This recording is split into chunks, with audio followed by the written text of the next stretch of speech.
Assalamu alaikum, Shaykh. You know, when a woman gets married, you know the culture here in America where the woman takes on the husband's last name. What is the Islamic ruling in this? And can she keep, let's say, can she do this, like hyphenate her last name with his last name and make it where it is one? So, what is the ruling in taking on the husband's last name? Alhamdulillah, salatu wassalam, Rasulillah. We know one of the ultimate goal of Sharia is to protect the lineage. So everybody knows where is my family, who are my family, I descend from what family, I go back to this lineage and protecting that because there is so many rules associated with that. For example, there is bir al-walidain, even to old grandparents. So your children knows who your grandparents, great grandparents, and so forth. Even if they are dead, there's still responsibility to make dua for them, to know who they are. Also, financial support for cousins, uncles, aunts, and stuff like that. So knowing your lineage, also there is financial, I said, responsibility, dua, visitations, and also marrying the mahram, stuff like that. So there's a lot of rules related to it. That's why Islam cares so much about making sure that the lineage is known and protected. So when you take somebody else lineage or family, Allah subhanahu wa ta'ala said, ادعوهم لآبائهم هو أقسط عند الله. يعني, make sure that you call them and make sure that they have the name of their family, their fathers, and fathers here, forefathers, and etc.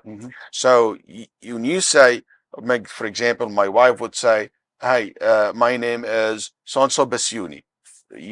That's not your great father. Okay? طيب.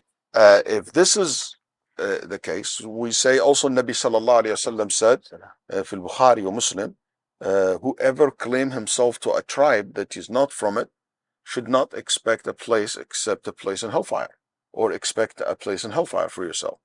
To claim that you're from a certain family or a tribe which is not yours, that make it a major sin.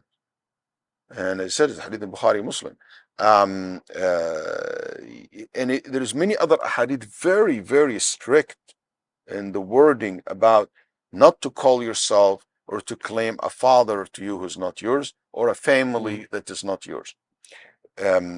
Somebody might have a counter argument. Said, when I say my last name and I'm married, it's known culturally that this is not my last name, it is my husband's last name.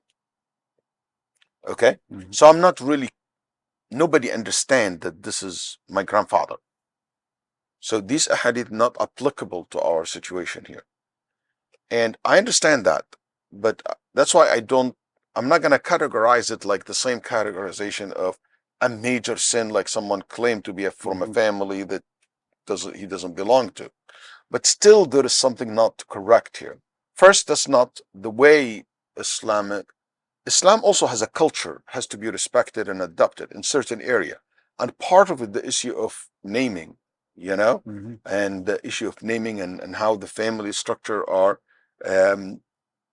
and definitely not in the Muslims at all culture or practice that they ever a wife will take her husband's last name.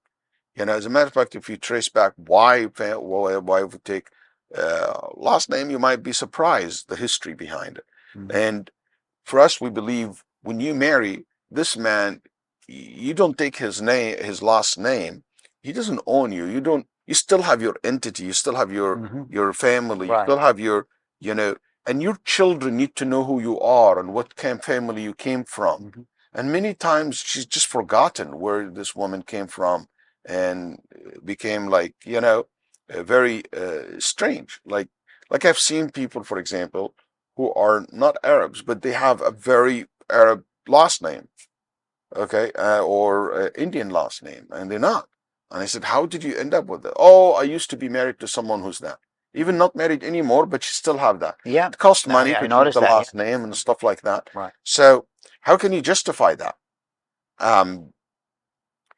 So with all this in consideration, I would say, unless there is a legal requirement from you to take the last name, you can take it legally, but make sure that make sure in your family that you're known by your own last name.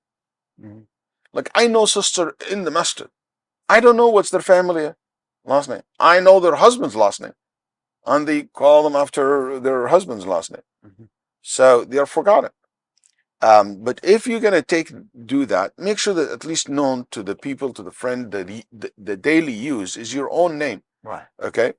Uh, but if we live in a culture that is put the wife's last name with the husband's last name, and it became known to people, that's the custom that the very known to. I don't believe it's haram, but it will be in the very makruh area. But I Mhm. will not say it is haram because there is nobody claiming that. It's so clear. Nobody ever will think this is my her grandfather. This is her family. Mhm. People will know that this is just a name. It's like when you say, for example, Ibn Taymiyyah, that's his grandmother or grandmother, is not someone like, it's not a grandfather.